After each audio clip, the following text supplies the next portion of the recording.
Hello everyone, welcome to Edutap. आप सभी का बहुत बहुत स्वागत है आज के हमारे इस सेशन में। और आज के सेशन में हम चर्चा करेंगे आपके एग्जाम ईएसआईसी डिप्टी डायरेक्टर की, और इसमें भी एक पर्टिकुलर सेक्शन न्यूमेरिकल एबिलिटी।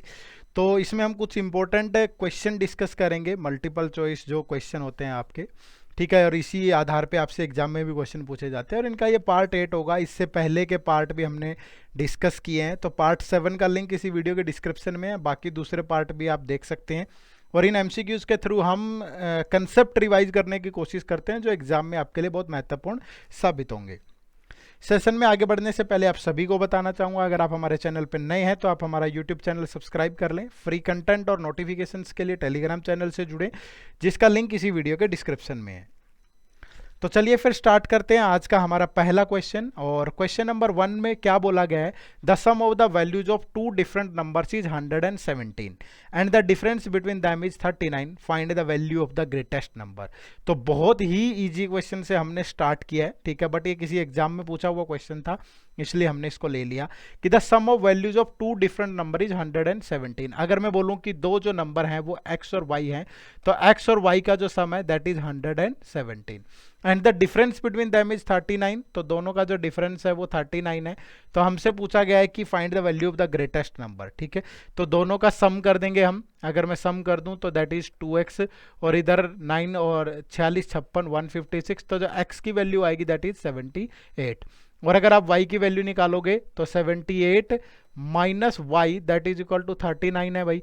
तो 39 इधर जाके माइनस हो जाएगा, 39 माइनस 8 माइनस 39, वाई उधर चला गया, तो y की वैल्यू 39 आ गई, ठीक है।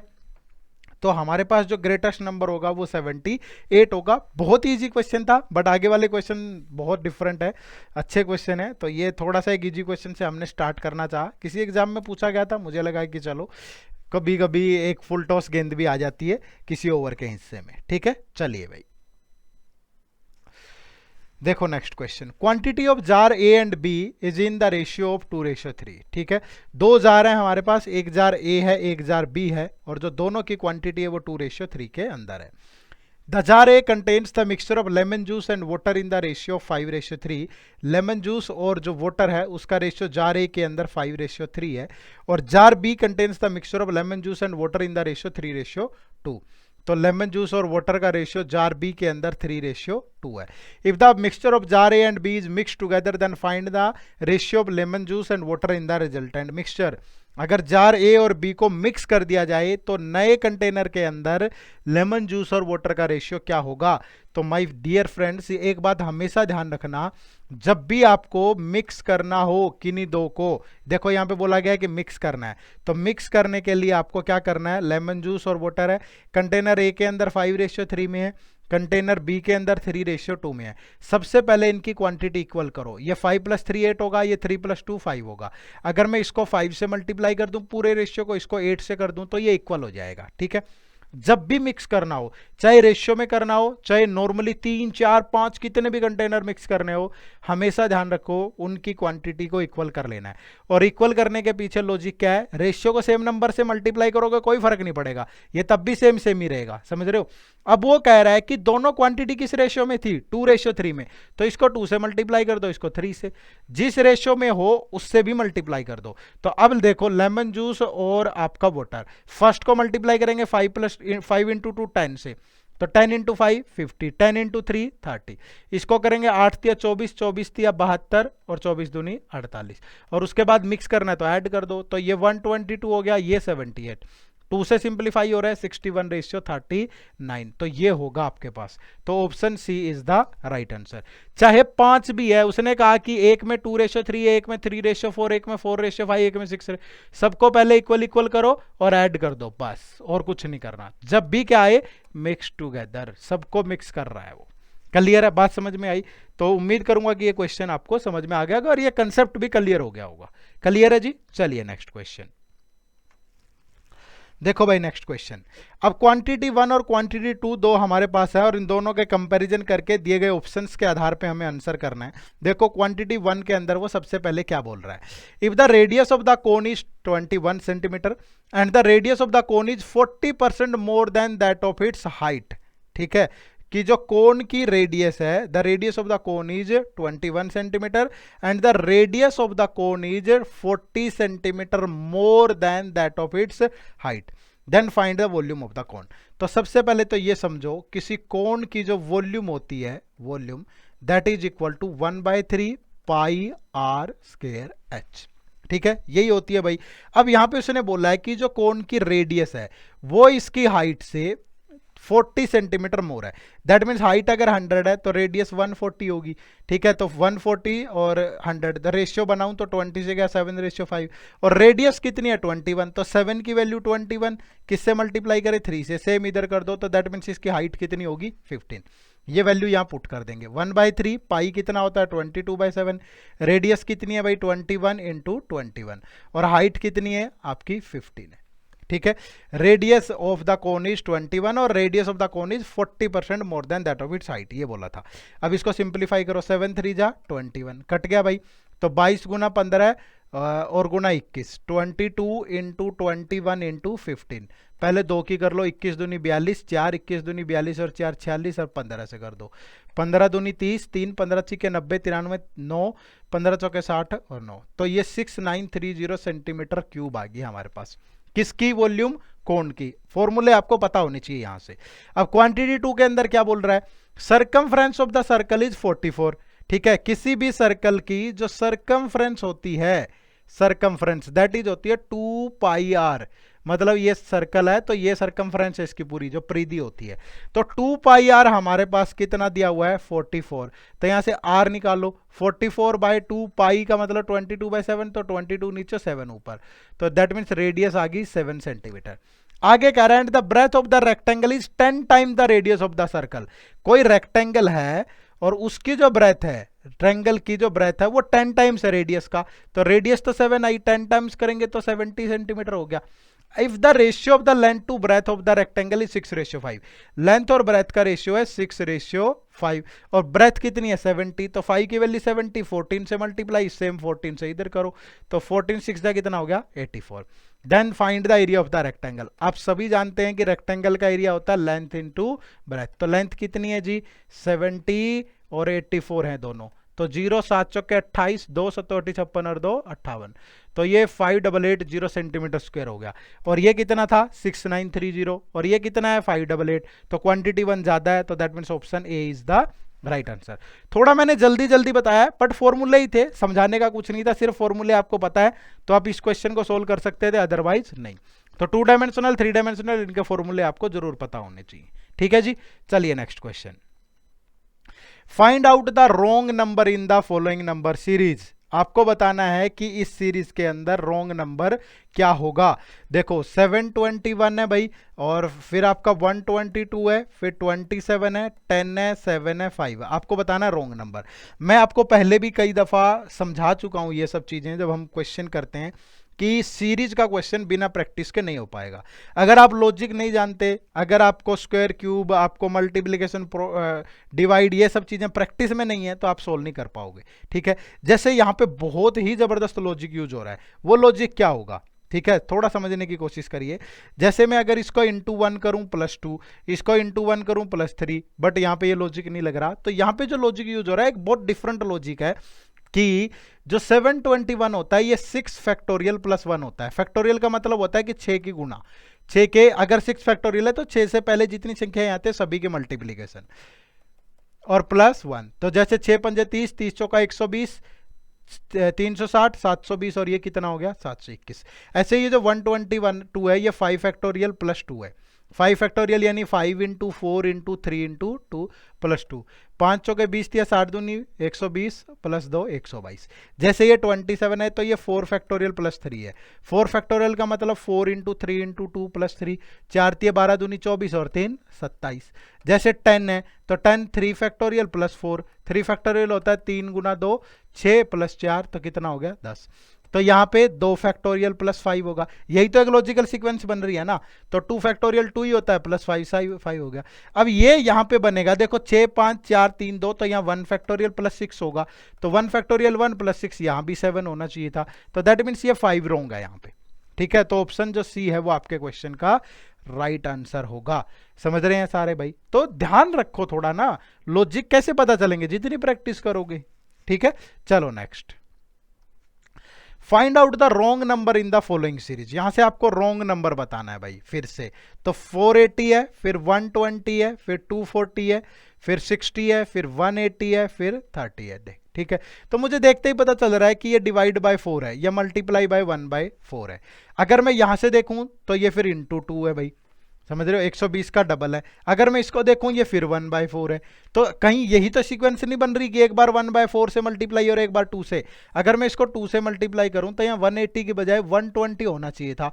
और फिर क्या 1/4 लग रहा है? बिल्कुल लग रहा है 1/4 120 का कितना होता है? 30 होता है। तो दैट मीन्स 180 रॉन्ग है, इसकी बजाय 120 होना चाहिए। तो option A is the right answer. ठीक है भाई, बात समझ में आई सभी को? तो इस तरीके से आप थोड़ा सा प्रैक्टिस रखो यार, कुछ नहीं है, 10 15 20 क्वेश्चन 5-10 मिनट का खेल होता है नंबर सीरीज, डेली प्रैक्टिस कर सकते हैं आप। ठीक है, चलो फिर नेक्स्ट देखो, question number 6। 4 year ago the ratio of the age of Rani and Vani was 11:7। ठीक है, after 16 year from now the ratio of their ages becomes 4:3। If the present average age of Rani Vani and Mani is 40 years, then find the present age of Mani. ठीक है, अब देखो, एक तो दिया हुआ है कि present age of Rani plus Vani plus Mani. तो अगर एवरेज 40 है तो टोटल सम कितना होगा भाई? 120। ठीक है, और हमसे मानी की एज पूछ रहा है, तो मानी की एज हम तब तक नहीं बता पाएंगे जब तक रानी और वानी की एज हमें नहीं पता होगी। अब ये कंडीशन आओ, यहां पे उसने बोला है कि 4 ईयर एगो अगर मैं बेस बनाऊं आज को, आज कौन सी साल है? 2021, तो ये बात कर रहा है 2017 की। 2017 के अंदर रानी और वानी की एज का रेशियो 11:7 है। ठीक है, आफ्टर 16 ईयर, तो आफ्टर 16 ईयर मतलब 2021 में 17 ऐड करोगे तो 2037 की बात हो रहा है। तो 2037 के अंदर इन दोनों की एज का रेशियो 4:3 होगा। क्लियर है भाई? तो बताओ कि रानी और वानी की एज निकालो और फिर मानी की एज, तभी पता चलेगी हमें। तो अब यहां से अगर मैं कंपेयर करूं तो दोनों इन ईयर को कंपेयर करो। एक रेशियो है 2017 का, एक रेशियो है 2037 का, तो एज का जो डिफरेंस है वो 20 ईयर का है।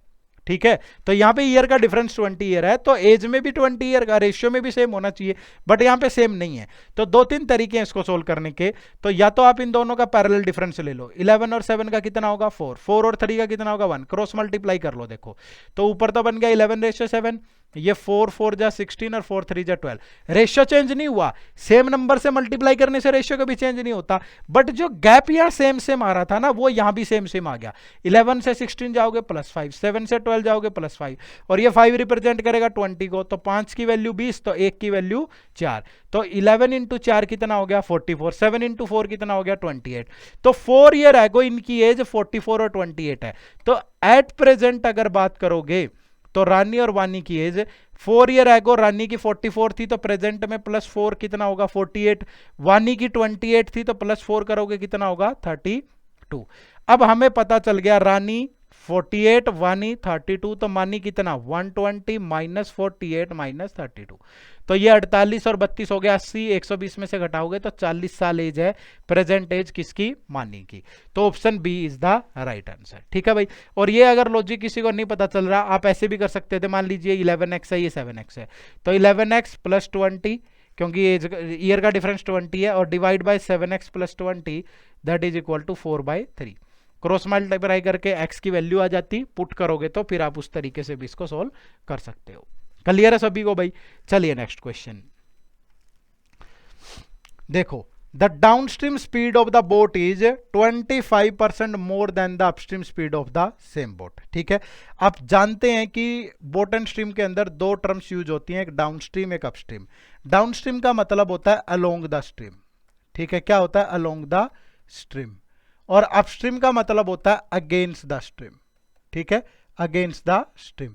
तो जब अलोंग द स्ट्रीम की बात होगी तो बोट और स्ट्रीम की स्पीड ऐड हो जाती है। ठीक है, बोट की अपनी स्पीड प्लस पानी का बहाव। और जब अगेंस्ट द स्ट्रीम की बात होती है तो बोट की स्पीड में से स्ट्रीम की स्पीड माइनस हो जाती है। क्यों? क्योंकि पानी का बहाव रोकेगा ना, फिर अपस्ट्रीम का मतलब अगेंस्ट। अगर पानी के विपरीत दिशा में जाएगी बोट तो फिर आगे से कोई ताकत रोक रही होगी तो फोर्स ज्यादा लगेगा, मतलब स्पीड कम हो जाएगी। ठीक है, तो यहां बोल रहा है कि downstream speed of the boat is 25% more than the upstream. Downstream हमेशा ज्यादा होती है अपस्ट्रीम से, तो दोनों की स्पीड का रेशियो है, अगर अपस्ट्रीम 100 है तो डाउनस्ट्रीम 125 होगा, यानी 5:4। ठीक है, if the boat cover 234 kilometre in still water in 13 hour, तो अपस्ट्रीम जो है उसने बोला है कि जो बोट है स्टिल वाटर के अंदर 234 किलोमीटर कवर करती है 13, तो बोट की स्पीड कितनी आ जाएगी भाई? 234 डिवाइड बाय 13, तो ये जाएगा 1 से, फिर 13 8 104, तो बोट की स्पीड आ गई 18। ठीक है, then find the time taken by boat to cover 480 kilometre along with the stream. ठीक है, अब बोट की स्पीड तो 18 आ गई, मान लीजिए स्ट्रीम की स्पीड कितनी है भाई? स्ट्रीम की स्पीड x है, तो ये जो डाउन स्ट्रीम है ये 18 प्लस x है, और ये जो 4 है ये 18 माइनस x है। तो यहां से अगर 18 plus x divide by 18 minus x कर, ये समझ में आ गया ना सबको?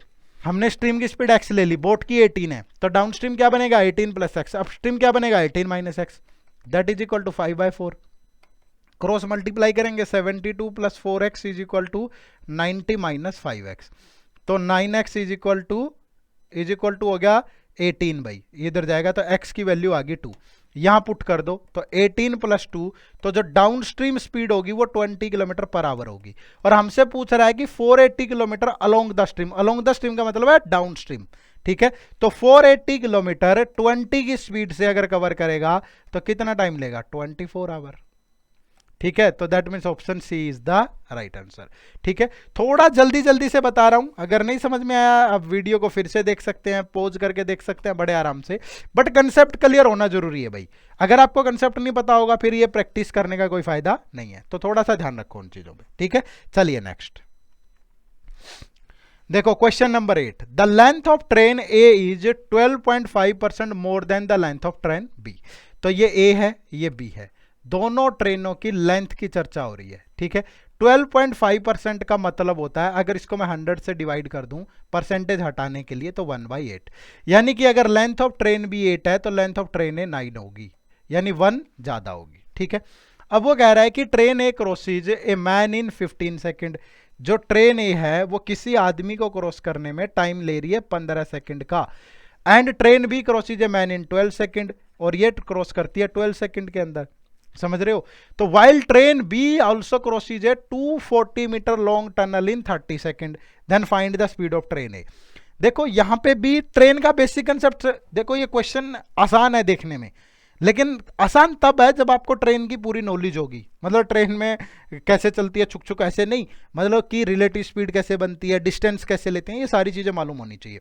अब यहां पे देखो ट्रेन बी की बात हो रही है, ट्रेन बी किसी आदमी को क्रॉस करती है 12 सेकंड के अंदर।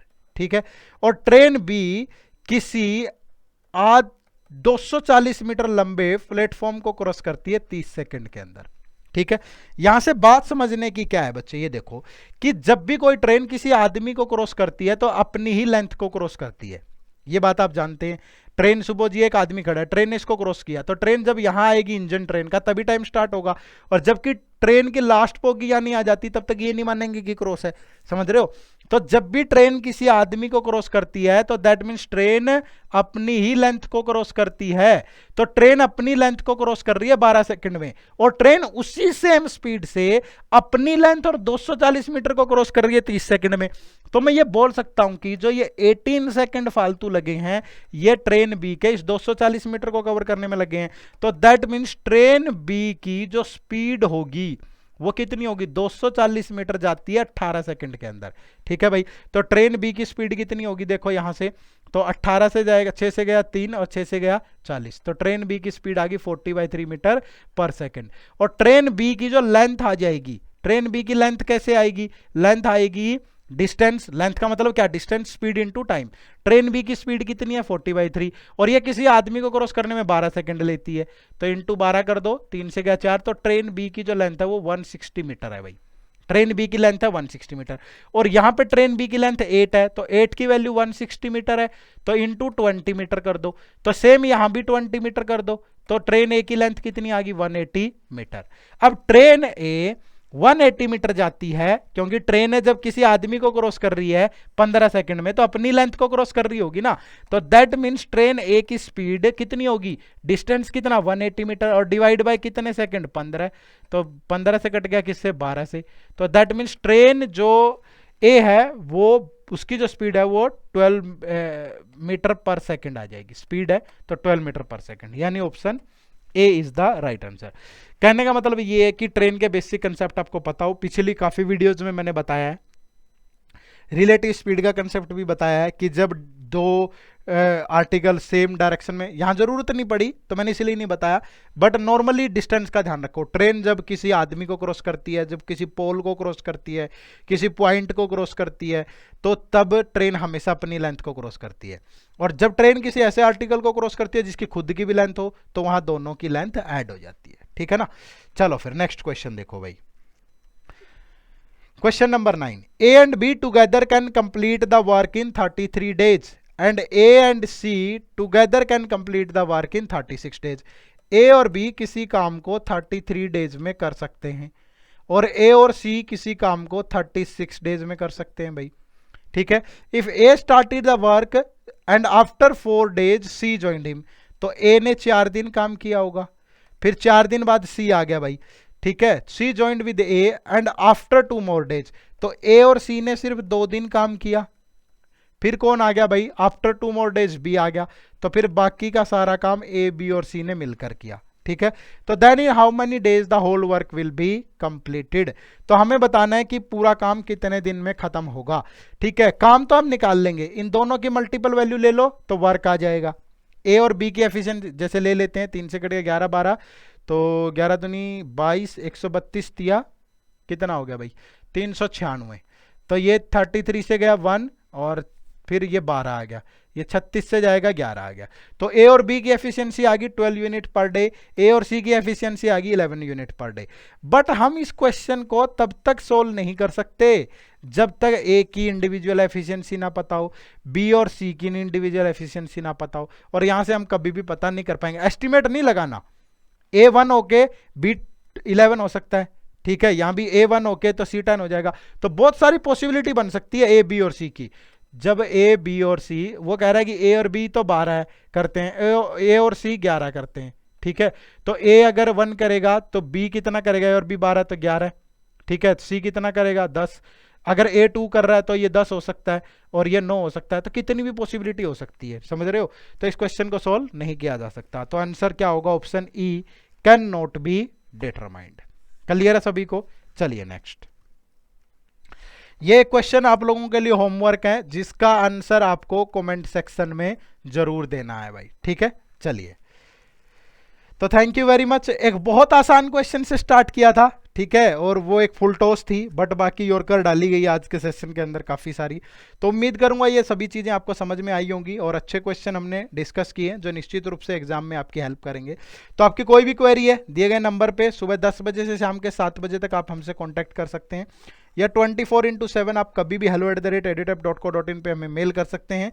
कोर्सेज की अधिक जानकारी के लिए www.edutap.co.in को विजिट कर सकते हैं, ठीक है। चलिए मिलते हैं नेक्स्ट सेशन में। Thank you very much. जय हिंद, जय भारत।